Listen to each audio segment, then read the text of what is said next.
नमस्कार, मैं माधव मुरारी बादल, प्रवक्ता सेठ वीरेंद्र कुमार महाविद्यालय जालौन।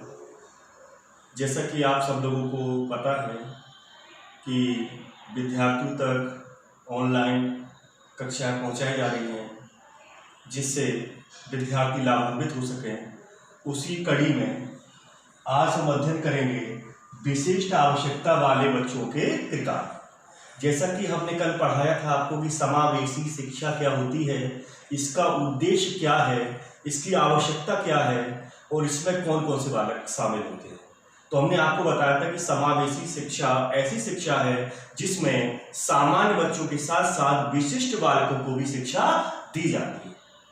सामान्य बच्चों के बारे में हमने बता दिया था कि जिनका IQ लेवल 90 से 110 के बीच होता है वो सामान्य बच्चे होते हैं, और जिनकी सीखने की गति औसत होती है वो बच्चे सामान्य बच्चे होते हैं। आज हम अध्ययन करेंगे विशिष्ट आवश्यकता वाले बच्चों के प्रकार। ये क्वेश्चन भी कई बार DLED तृतीय सेमेस्टर में आ चुका है कि विशिष्ट आवश्यकता वाले बच्चे को कितने भागों में वर्गीकृत किया गया है।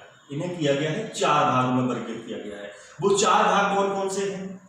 एक है शैक्षिक रूप से भिन्न बालक, दूसरा है मानसिक रूप से भिन्न बालक, तीसरा है सामाजिक रूप से भिन्न बालक और चौथा है शारीरिक रूप से भिन्न बालक। जो बच्चे सामान्य बच्चों से अलग होते हैं उन्हें विशिष्ट बालकों की श्रेणी में रखा गया है और विशिष्ट बालकों को 4 भागों में वर्गीकृत किया गया है। वो भाग हमने अभी आपको बताए कि शैक्षिक रूप से भिन्न, सामाजिक रूप से भिन्न, मानसिक रूप से भिन्न, शारीरिक रूप से भिन्न। अब हम अध्ययन करेंगे कि जो शैक्षिक रूप से भिन्न बच्चे होते हैं वो कौन कौन होते हैं। शैक्षिक रूप से भिन्न का मतलब होता है या तो कोई बच्चा शिक्षा में अच्छा होगा या शिक्षा में कमजोर होगा। तो सबसे पहले हम बात करते हैं शैक्षिक रूप से समृद्ध बच्चे। जो शैक्षिक रूप से भिन्न बच्चे में पहला पॉइंट आता है शैक्षिक रूप से समृद्ध बच्चे। जो बच्चे शिक्षा में अच्छे अंक लाते हैं, अच्छे अंक प्राप्त करते हैं, उन्हें रखा जाता है शैक्षिक रूप से समृद्ध बालकों में। अब हम बात करते हैं शैक्षिक रूप से पिछड़े बालक। जो बालक शिक्षा में अच्छे अंक नहीं ला पाते हैं वो बालक पिछड़े बालक कहलाते हैं। या जो बालक अपने आयु स्तर की जो क्लास है उस क्लास से एक क्लास नीचे का कार्य कर पाते हैं, उस क्लास का कार्य नहीं कर पाते हैं, ऐसे बालक आते हैं पिछड़े बालकों की श्रेणी में। एक मनोवैज्ञानिक है सिरिल बर्ट, उन्होंने कहा है पिछड़े बच्चे हुए हैं जिसकी शैक्षिक लब्धि या बुद्धि लब्धि 85 से कम है। सिरिल बर्ट ने क्या कहा कि जिन बालकों की बुद्धि लब्धि 85 से कम है उन्हें पिछड़ा बालक माना जाएगा, लेकिन उन्हें मंद बुद्धि नहीं कहा जाएगा। वो मंद बुद्धि नहीं है, वो पिछड़ गए हैं। अब जो पिछड़ापन होता है वो 2 प्रकार का होता है। एक होता है हमारा सामान्य पिछड़ापन और दूसरा होता है विशिष्ट पिछड़ापन। अब हम समझते हैं कि सामान्य पिछड़ापन क्या होता है। सामान्य पिछड़ापन का मतलब होता है कि एक बच्चा जो हाई स्कूल में है, 6 पेपर होते हैं, वो 6 पेपर में सब में पिछड़ा हुआ है। ऐसा बच्चा में जो पिछड़ापन पाया जाता है वो पिछड़ापन होता है सामान्य पिछड़ापन, कि वो 6 विषयों में भी पिछड़ा है। अब बात करते हैं दूसरा विशिष्ट पिछड़ापन क्या होता है। कोई बच्चा यदि एक विषय में पर्टिकुलरली एक विषय में पिछड़ा हुआ है, जैसे कोई मैथ में पिछड़ा है, कोई अंग्रेजी में पिछड़ा है, तो ऐसे पिछड़ेपन को हम कहते हैं विशिष्ट पिछड़ापन।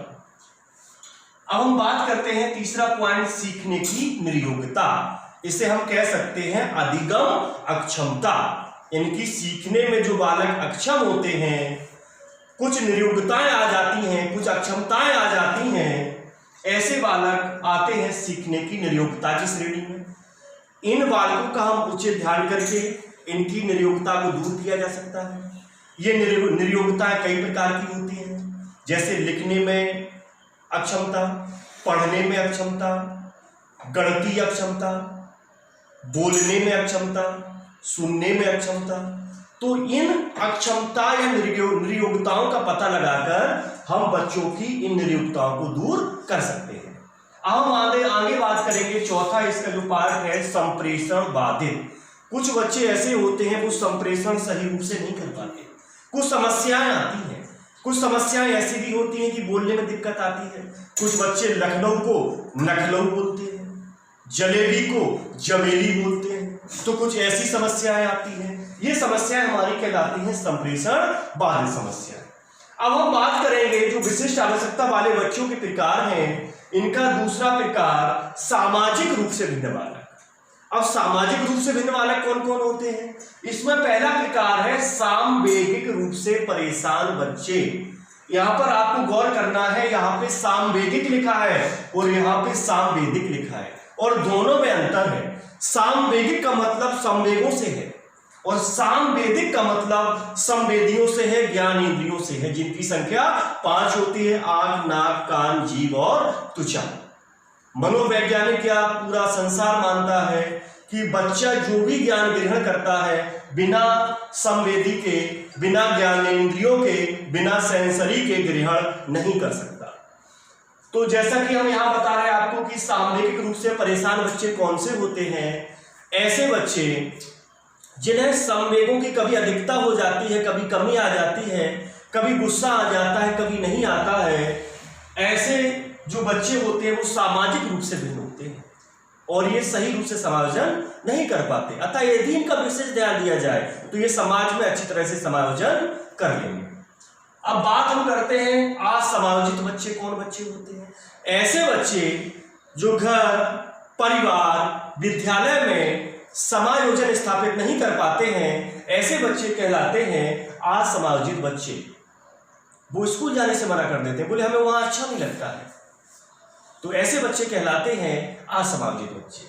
अगर इनका सही रूप से देखभाल किया जाए तो वो विद्यालय में अच्छे से एडजस्टमेंट कर सकते हैं। तीसरा पॉइंट है वंचित बच्चे। अब वंचित बच्चे कौन होते हैं? वंचित बच्चों में मुख्य रूप से आते हैं अनुसूचित जाति के बच्चे, अनुसूचित जनजाति के बच्चे, श्रमिक परिवार के बच्चे, घुमंतू जनजाति के बच्चे। अब घुमंतू जनजाति क्या होती है? हम लोग अनुसूचित जाति के बच्चे जानते हैं, हम अनुसूचित जनजाति के बच्चे जानते हैं, हम पिछड़ी जाति के बच्चे जानते हैं। इनकी समस्या होती है कि इनके घर में सदस्य होते हैं ज्यादा, खाने पीने की समस्या रहती है, तो वो क्या करते हैं अपने बच्चों को काम करने के लिए भेज देते हैं, जिससे उनकी पढ़ाई पूरी नहीं हो पाती है। इसलिए वो आते हैं वंचन की श्रेणी में, वंचित की श्रेणी में। एक जनजाति होती है घुमंतू जनजाति। घुमंतू जनजाति का मतलब होता है कि वो एक स्थान से दूसरे स्थान पर घूमते रहते हैं। अब एक विद्यालय में उनका एडमिशन हो गया, अब वो चले गए अगले 20 किलोमीटर दूर रहने लगे, अब वहां बच्चों की पढ़ाई छूट जाएगी, तो वो आ जाएंगे वंचित बच्चों की श्रेणी में। जैसे अभी लेह लद्दाख में एक जनजाति है, वो भी घूमती रहती है, याक भेड़ बकरियों का पालन करते हैं, चरागाह, एक चरागाह से दूसरे चरागाह जाते हैं, जिससे उनके बच्चे पढ़ नहीं पाते, और उनकी जनजाति का नाम है खाना बदोश।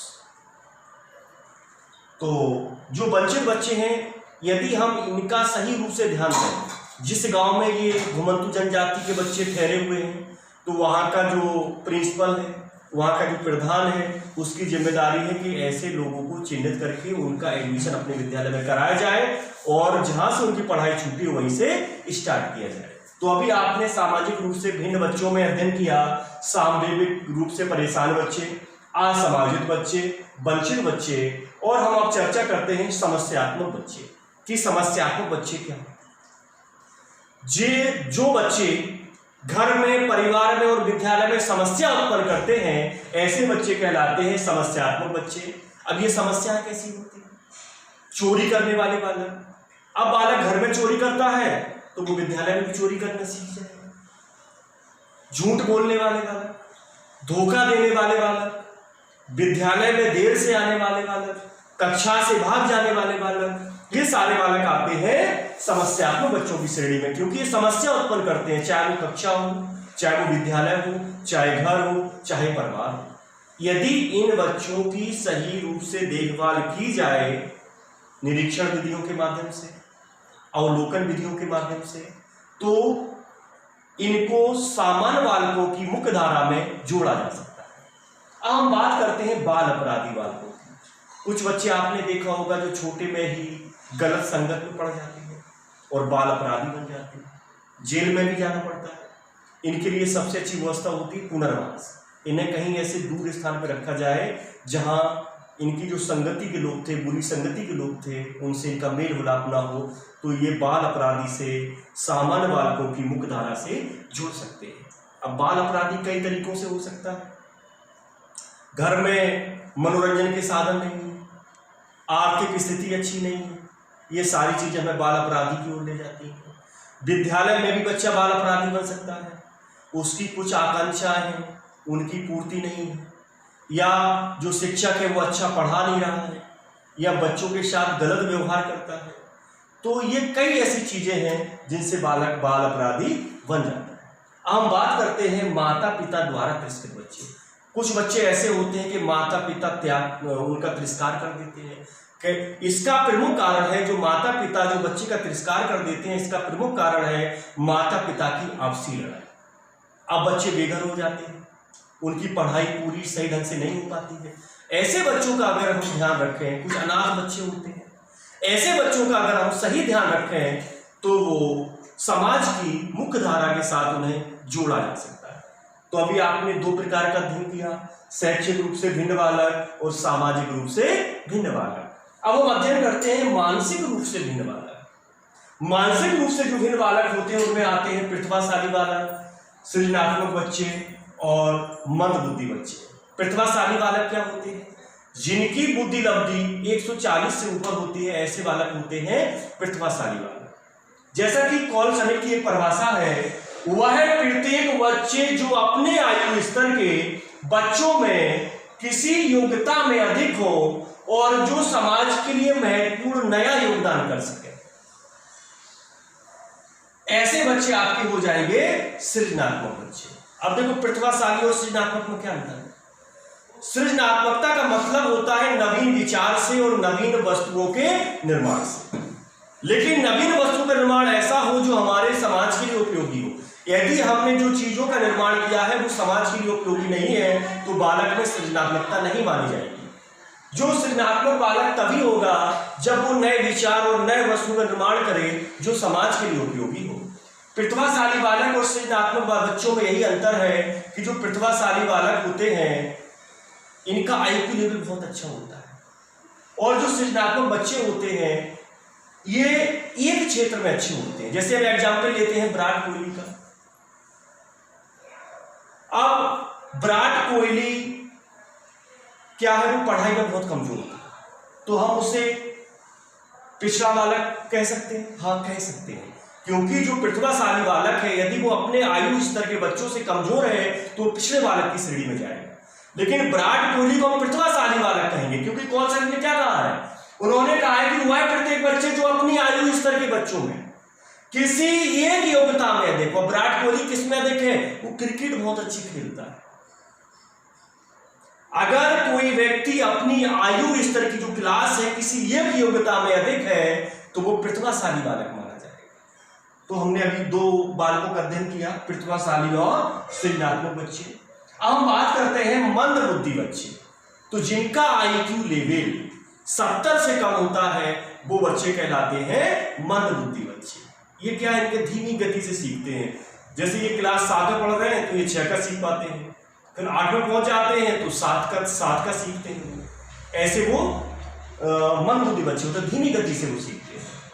अब हम बात करते हैं शारीरिक रूप से भिन्न बालक कि शारीरिक रूप से भिन्न बालक कौन कौन से होते हैं। शारीरिक रूप से भिन्न बालकों में आता है सामवेदिक रूप से बालक। मतलब समवेदी हमारी 5 होती हैं, आंख, नाक, कान, जीभ और त्वचा। यदि इनसे बाधित जो बच्चा होता है वो जाता है सामवेदिक रूप से बाधित बच्चों में। कोई दृष्टि बाधित होता है आंख से, कोई कान से श्रवण बाधित होता है, कोई मुंह से बोल नहीं पाता है, तो ऐसे बच्चे जाएंगे सामवेदिक रूप से बाधित बच्चों में। अब हम बात करेंगे गति बाधित जिनके चलने फिरने में दिक्कत आती है, जैसे लंगड़े लूड़े, अर्थात जिन्हें किसी साधन की सहायता से ये चल सकते हैं, ऐसे बच्चे कहलाते हैं गति बाधित बच्चे। अब हम चर्चा करेंगे बहुल बाधित। एक बच्चा है उसमें कई चीजों से बाधित है, जैसे आंख से भी अंधा है, पैर से भी विकलांग है, चल नहीं पाता है, हाथ भी उसके सही से काम नहीं करते हैं, ऐसे बच्चे हमारे कहलाते हैं बहुल बाधित बच्चे। तो आज हमने अध्ययन किया विशिष्ट आवश्यकता वाले बच्चों के प्रकारों का। उसके 4 प्रकार हैं: सामाजिक रूप से भिन्न, शारीरिक रूप से भिन्न, शैक्षिक रूप से भिन्न और मानसिक रूप से। अब कल हम फिर आएंगे अगले नेक्स्ट टॉपिक के लिए। धन्यवाद।